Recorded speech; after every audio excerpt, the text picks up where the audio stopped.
Sa likod ng bawat pagkakamali, may planong nakatago.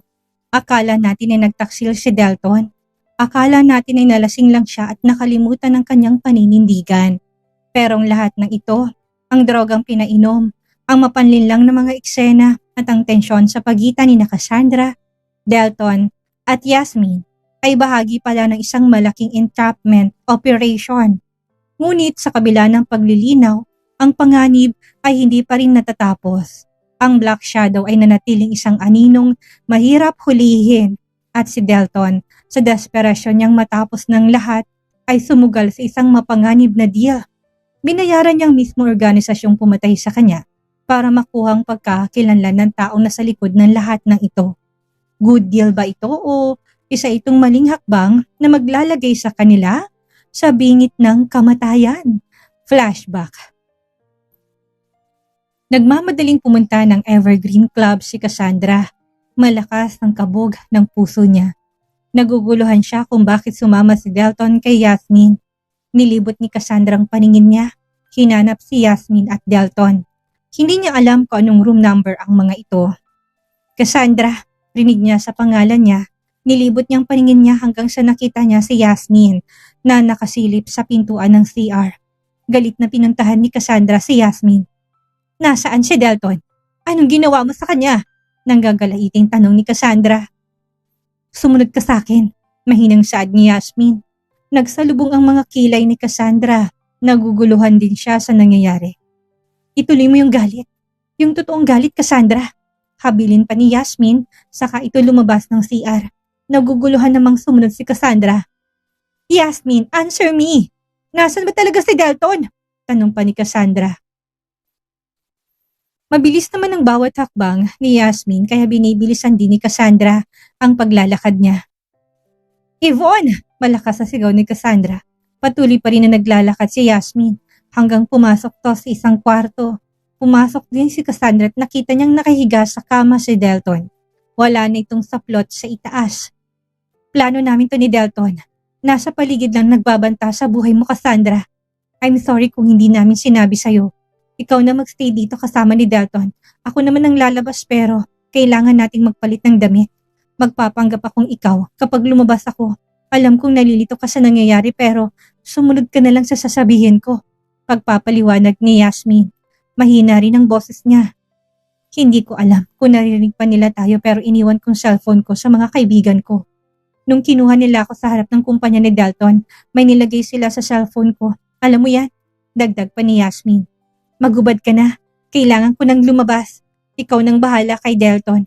Inutusan ko si Ricky na maghanap ng gamot para kay Delton pero wala siyang mahanap. Isa lang ang gamot sa kanya. Ikaw yun, Cassandra.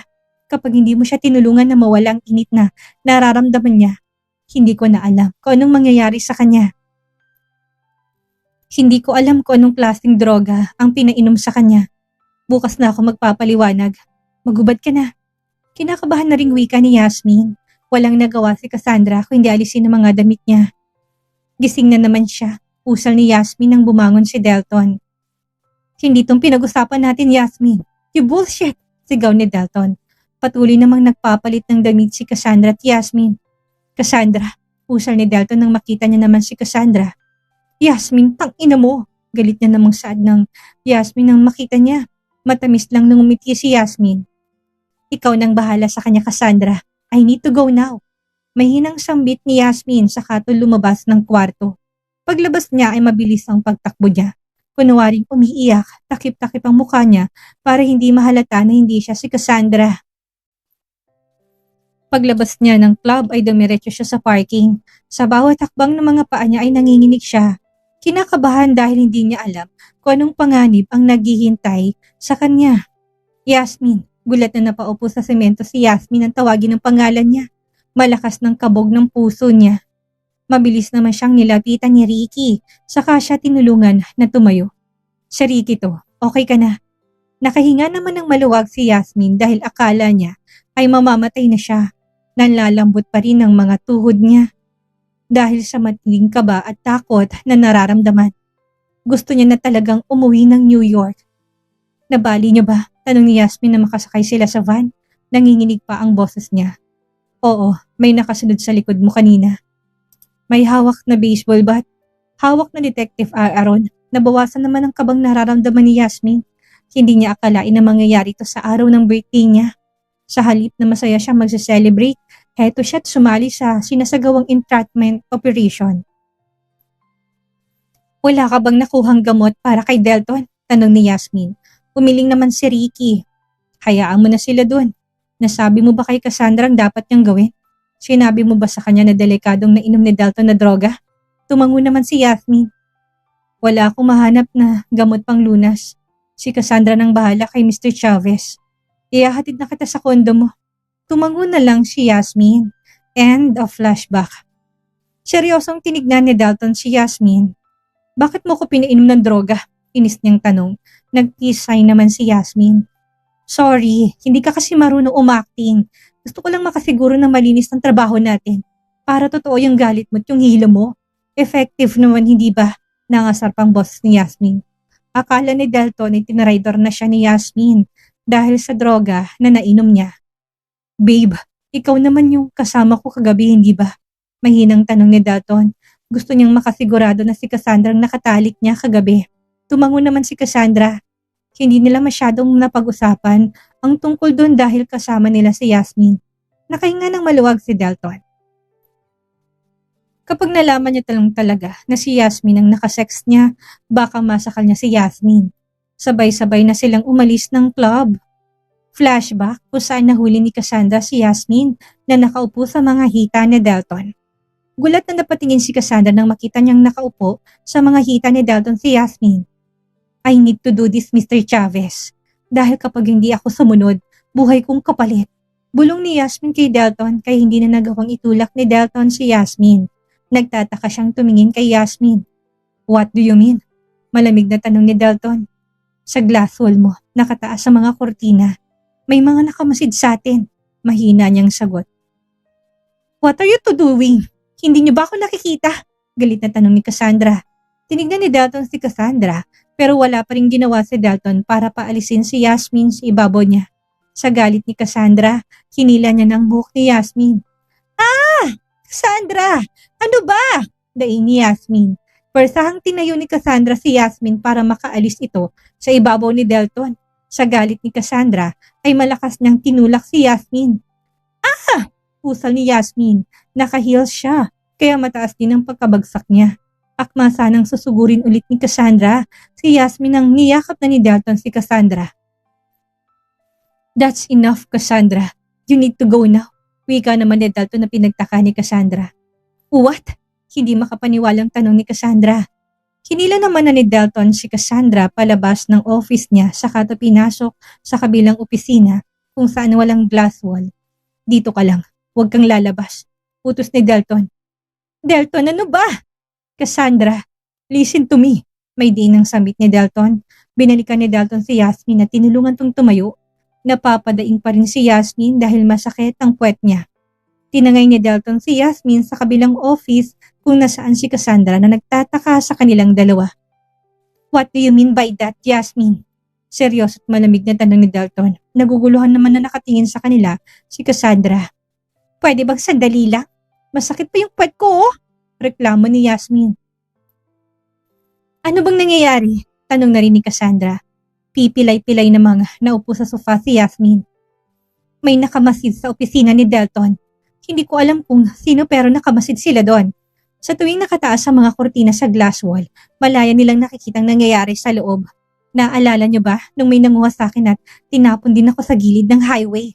Tanong niya. Hindi naman sumagot si Cassandra at Dalton. Seryoso lang na nakikinig kay Yasmin. Bakit kailangan kong madamay dito? Hindi ko alam kung anong nangyayari sa inyo pero they want me to use against you too. Nainis niyang wika.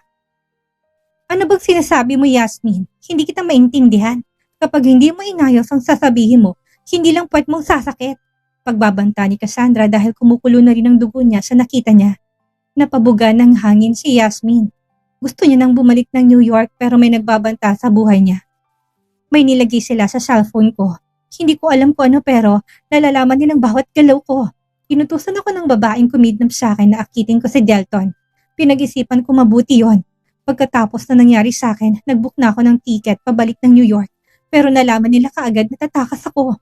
Wala akong choice kundi ang sumunod sa kanila dahil natatakot din ako para sa kaligtasan ko. Huwag kayong mag-alala. Naiwan ko yung bag sa office mo, Dalton. Nandun yung cellphone ko kaya bumulong lang ako sa'yo kanina. I don't want to seduce you. Dahil baka gagawin ko pa lang, hindi na ako makakalabas ng buhay sa opisina mo. Kung meron man akong katatakutan ng sobra, ikaw yun, pagpapaliwanag ni Yasmin. Napaupo naman si Cassandra, bigla naman siyang nakosensya sa pagtulak niya at pagsabunot kay Yasmin. Kumalma na rin ang dugo niyang pumupulo lang sa galit kanina. I'm sorry, hindi ko naman alam, anas ni Cassandra. I understand, kahit na sino namang girlfriend, ganun ang magiging reaksyon. Hindi ko alam ang gagawin ko, I'm scared too. Alam nilang bawat galaw ko. Kinakabahan na sambit ni Yasmin. Malalim naman ang iniisip ni Dalton. Gawin mo kung anong gusto nila. What? Kunot nung tanong ni Cassandra. Cassandra, we need to do it. Gagawin lang naman yun ni Yasmin hanggang sa masiguro nating ligtas na siyang makakabalik ng New York. Wala namang nagawa si Cassandra dahil yun ang naging desisyon ni Dalton. Tinignan naman ni Dalton si Yasmin. Ito lang ang sasabihin ko sa iyo, Yasmin. Huwag kang lalampas sa guhit dahil baka anong magawa ko sa iyo. Baling niya kay Yasmin. Tumango naman si Yasmin. End of flashback. Pag-alis nila ng club ay nagiba na ng direksyon si Yasmin. Si Dalton at Cassandra na lang ang magkasama sa loob ng sasakyan ni Dalton. Pauuwiin mo na ba si Yasmin sa New York? Ngayong alam na nilang kumampi sa atin si Yasmin, I'm sure na baka idamay nila siya. Nag-aalalang sad ni Cassandra. Seryoso namang nakafocus sa daan si Dalton. Ako nang bahala sa kanya, huwag kang mag-alala. Hindi ko hayaan na may mangyari sa kanya. Napatango na lang si Cassandra. Tahimik naman na silang dalawa papunta ng presinto ni Detective Aaron.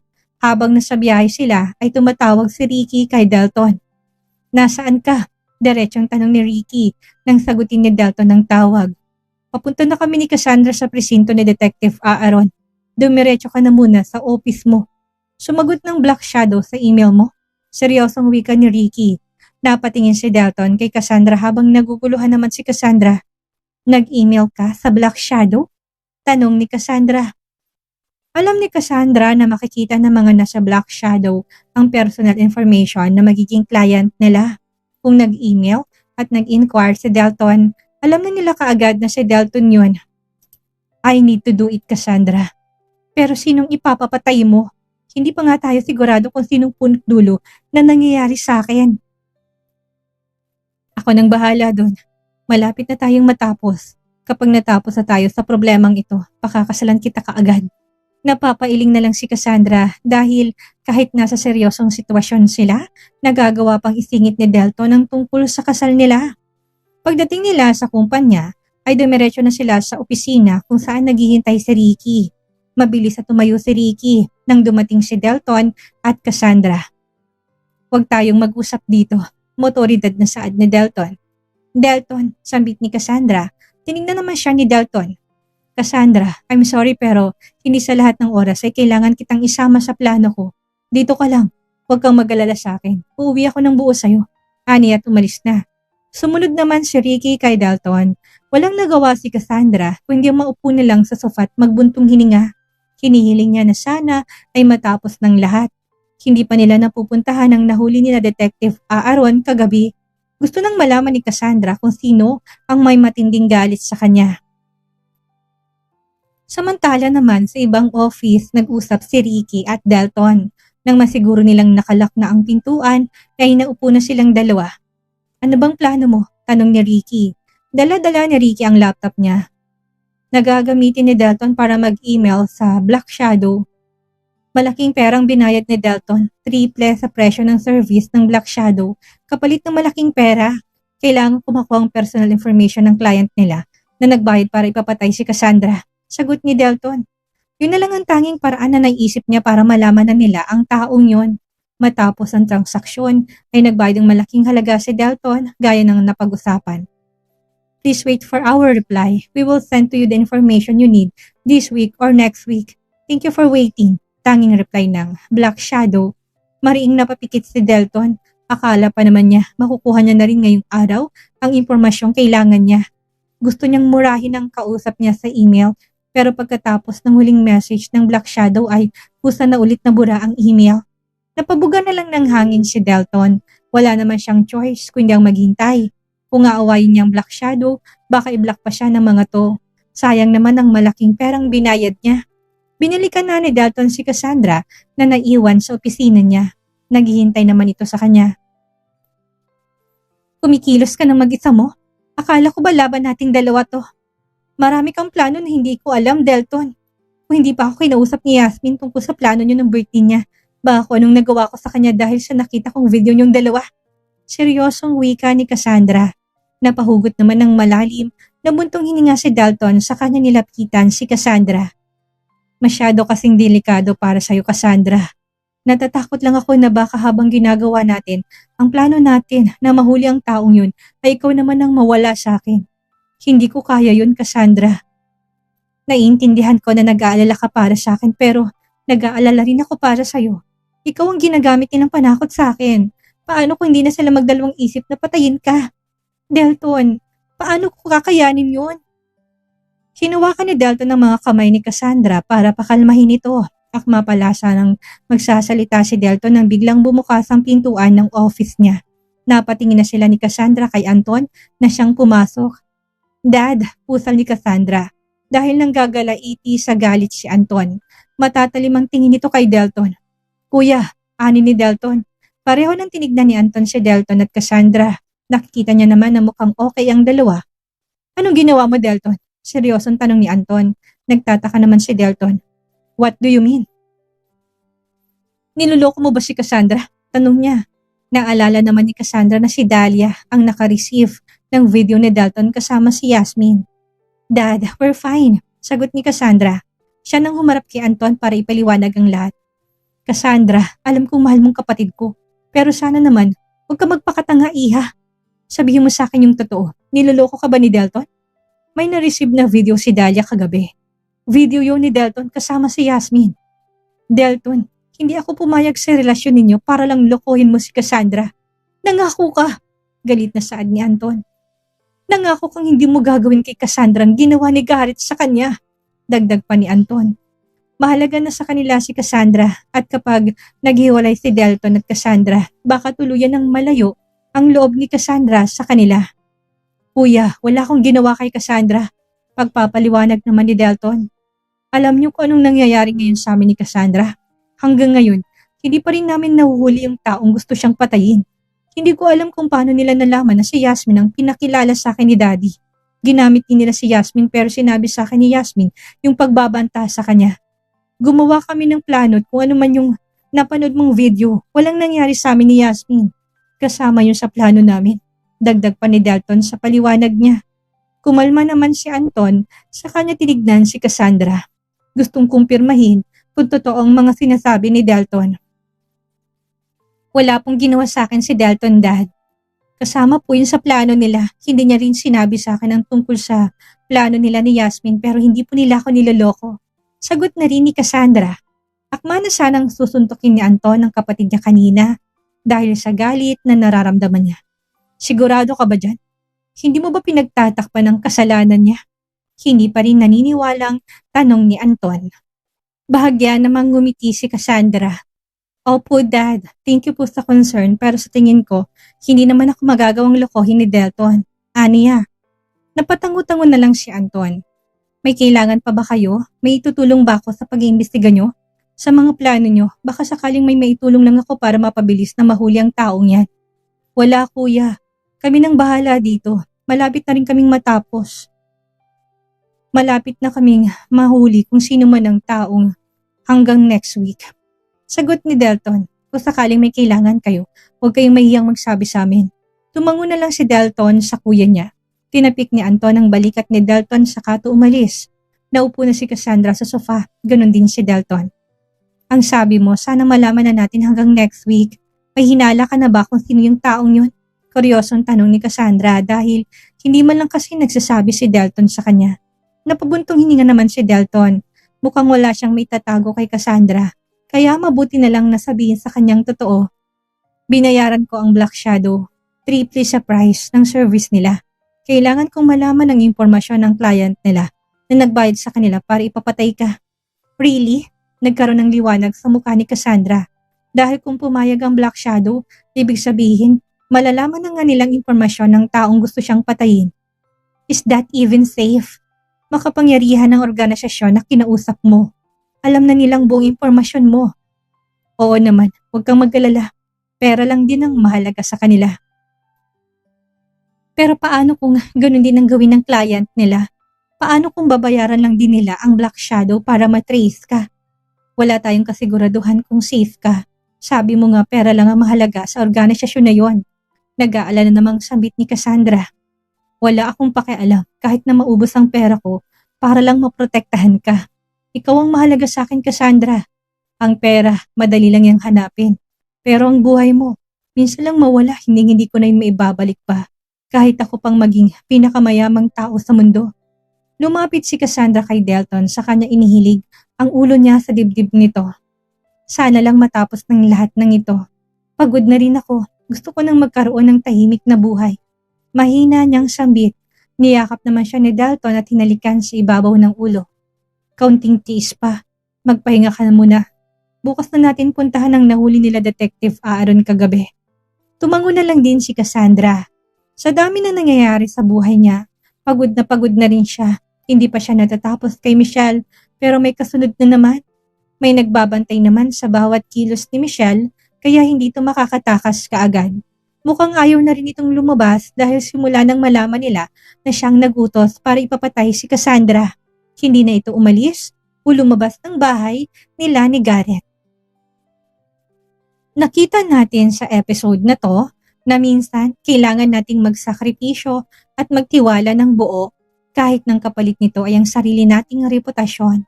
Ang ginawa ni Dalton at Yasmin na magpanggap at maglaro sa harap ng kalaban ay isang matapang na hakbang. Bagamat delikado to, ang paraan nila para mabuko ang tunay na mastermind. Ang aral natin ngayong araw, hindi lahat na nakikita ng ating mga mata ay buong katotohanan.